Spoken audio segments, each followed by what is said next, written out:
Well, this happened last night. I want to talk about town corruption. Again, they expect a storm and they don't come clean out these ditches. And this is what happens in front of my house. And I'm wondering how deep it got in the middle of the night if this is what we wake up to. The ditch is completely full. It's not draining. In front of my house is completely underwater. They've known about this. This will be... Well, we've actually had damage before where it's flooded. It tore down the fence and everything. It tore down our dog fence, our dog run. It's floated away my flower pots. It's ruined my garden. It's got up to 3 feet high. It's gotten up to 3 feet high out here. But this is what happens. Again. And yet, they'll do that ditch over there. They'll do the other ditches. They'll pave streets for a retirement certificate, but they won't fix a ditch. They will not fix this ditch. And this is what we were talking about yesterday when we were talking about missing funds. What had happened, apparently, years and years ago, they were supposed to pay,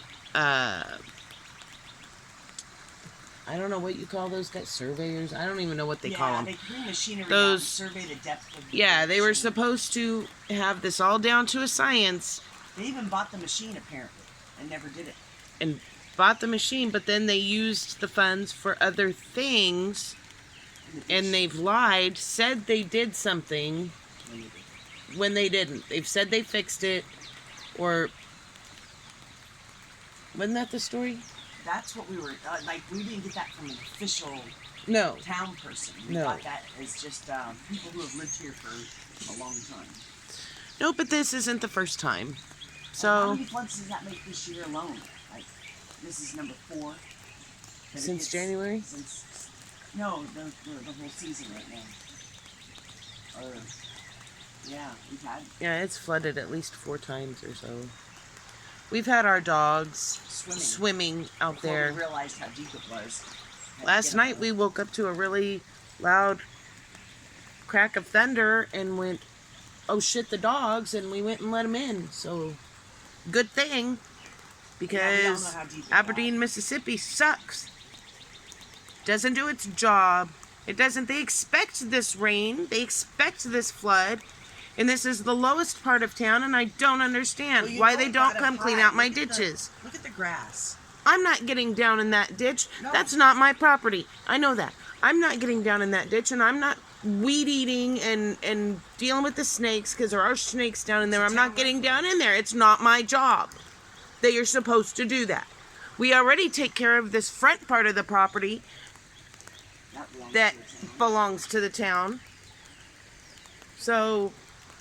they can clean out the ditch.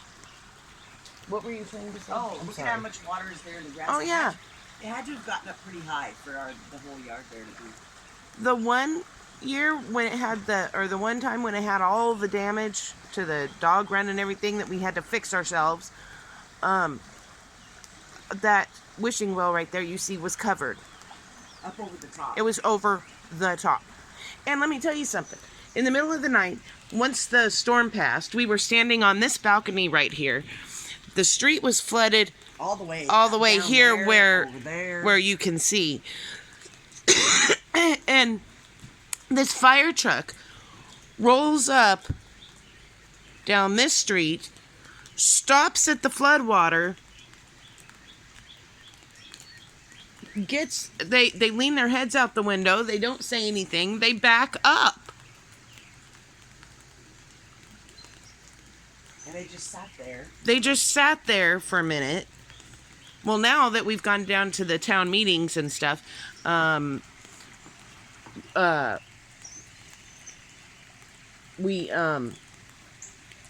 come by whenever it floods. They come by and they do video and they do pictures and stuff. Well, I'm already documenting it. So, the last time we had damage, United Way said that there was some kind of funds.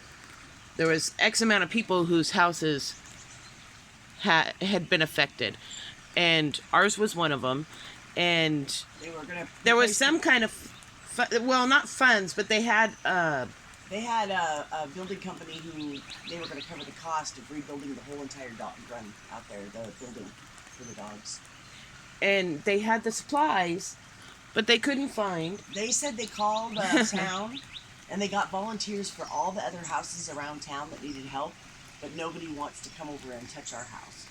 So they couldn't get any volunteers to come help us tear down and rebuild. And that was at least a year ago. And they said they had, 16 to 20,000 maybe sitting there waiting to help us. And they said that everybody in this town refused to come over here and help us. They helped everybody else, nobody would help us. So they couldn't find one volunteer in this town, not one company, not one individual, nothing. So money sat there, the dog run didn't get redone. Of course, they're not going to redo the dog run, and maybe why they didn't push it was they're not going to redo the dog run if they're going to keep letting it flood, because the new one would get destroyed. You see, they don't plan on fixing this because they're too busy paving their streets for their retirement certificates. They're too busy doing downtown sidewalks instead of making sure the flood doesn't flood the town people. It's more important to put a sidewalk and a street in than it is to take care of a ditch. So there you have it. Just woke up to this, so. You can tell by the streets, it was deep. Yeah. It's draining. It's draining now. It's starting to come back now. But this is how it gets.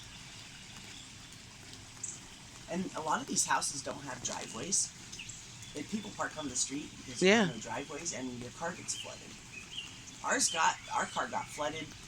And it was clear on the other side. The one that was 3 feet high flooded our car. They said, we're not helping you fix your car.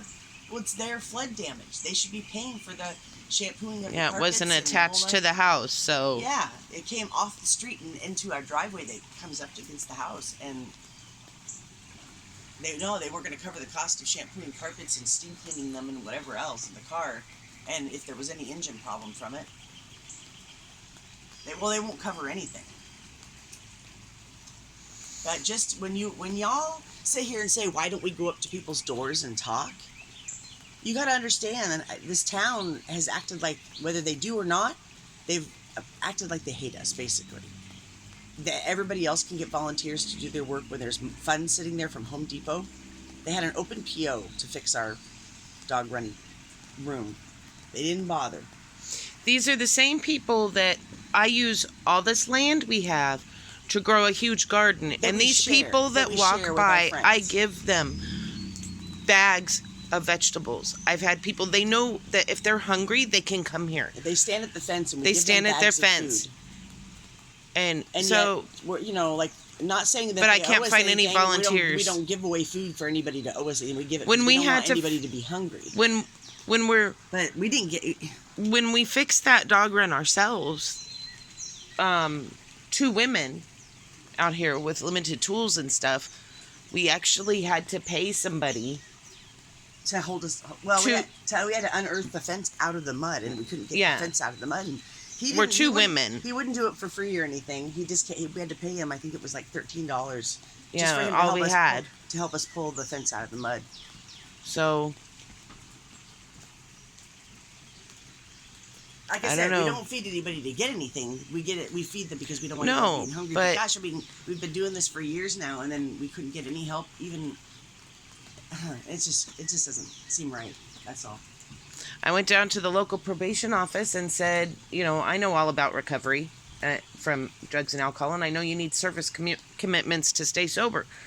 I didn't have a whole lot of money at the time, and I went and I asked one of the probation officers, is there anybody here? Because they don't have 12-step meetings here. And I said, is there anybody that, you trust, we're a couple of women out there, that needs a service commitment?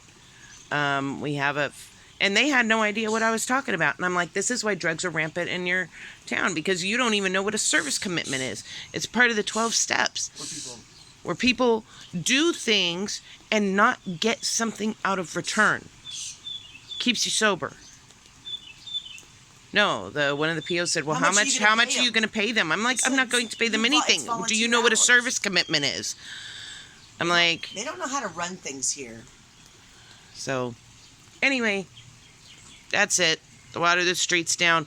But just know that this whole ground is saturated now. That deep of flooding that's still, still pulled up in my yard, still pulled up in the dog run, won't be able to walk on the grass. It stays wet here.